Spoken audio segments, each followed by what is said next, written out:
सगळ्या सणाची शान म्हणजे पुरणपोळी. पाट्यावर पुरण वाटून, पाट्यावर मसाला वाटून, झणझणीत अशी कटाची आमटी आणि मऊ लुसलुशीत अशा पुरणपोळ्या.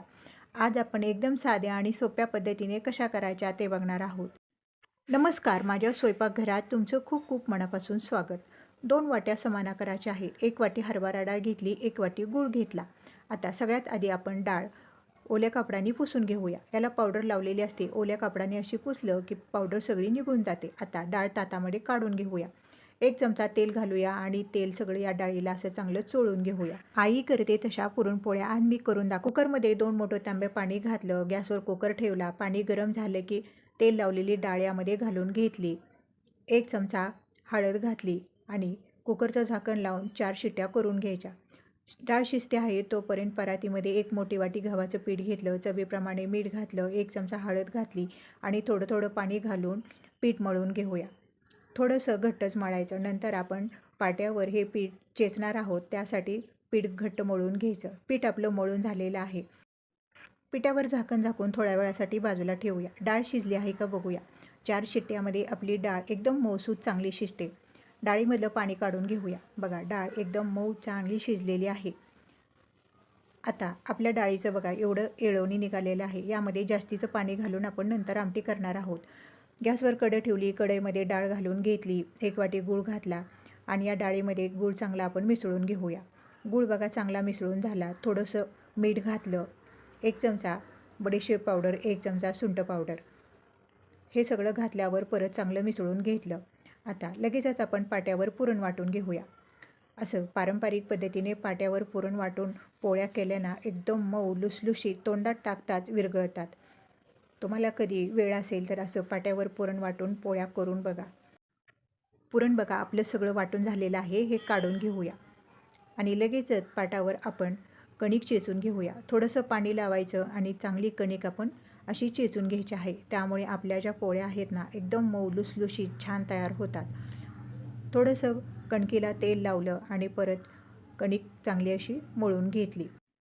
आता आमटीसाठी आपण वाटण तयार करूया. अर्धी वाटी सुकं खोबरं, कोथिंबीर, लसूण, कढीपत्ता आणि आलं. खोबरं घातलं, थोडंसं पाणी घातलं, कोथिंबीर, आलं, लसूण. आता हे सगळं आपण घालूया आणि थोडंसं पाणी घालून बारीक असं वाटून घेऊया. आपला आमटीचा मसाला वाटून झाला आहे. ताटामध्ये काढून घेऊया. कढईमध्ये 1 मोठी पळी तेल घातलं. तेल तापलं की मोहरी घातली, जिरे घातलं. जिरं मोहरी तडतडली की चिरलेला कढीपत्ता घातला. अख्खी कढीपत्त्याची पाने घातली.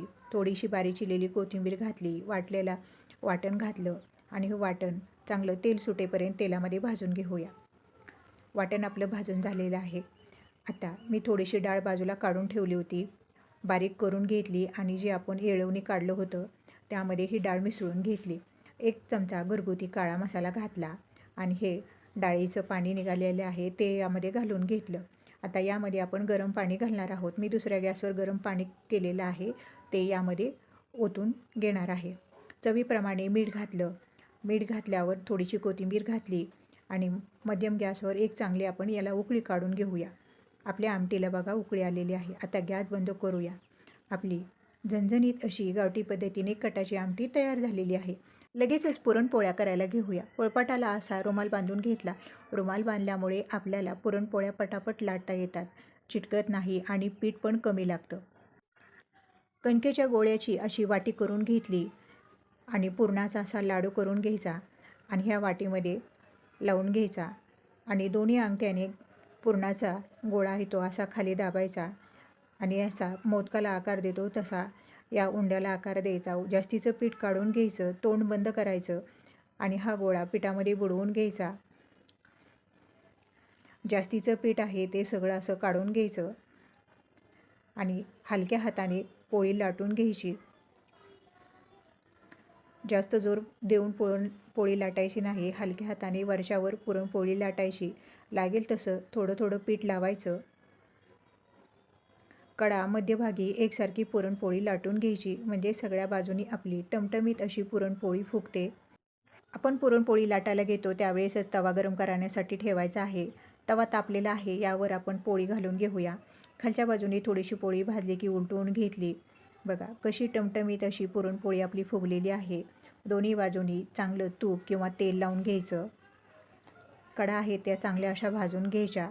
कधीकधी काय होतं, जास्त पुरणपोळी फुगली की कडा कच्च्या राहतात. म्हणून अशा उलताण्याने चांगल्या कडा दाबून पुरणपोळी भाजून घ्यायची. म्हणजे खरपूस अशी पुरणपोळी खाताना एकदम भारी लागते. सगळ्या पुरणपोळ्या करून झाल्या. ताट वाढूया. भात, पोळ्या, गुळवणी, दूध, कटाची आमटी, कुरडई, पापड आणि आमटीसोबत लिंबू. कटाची आमटी म्हणलं की लिंबू पाहिजे. कटाच्या आमटीला लिंबूशिवाय चव नाही. सगळ्या सणाची शान पुरणपोळी. मस्त असं आपलं पुरणपोळीचं ताट तयार झालेलं आहे. तुम्हाला मी केलेला पुरणपोळ्या, कटाची आमटी कशी वाटली? व्हिडिओ पाहिल्याबद्दल तुमचे मनापासून आभार. भेटूया पुढील व्हिडिओमध्ये.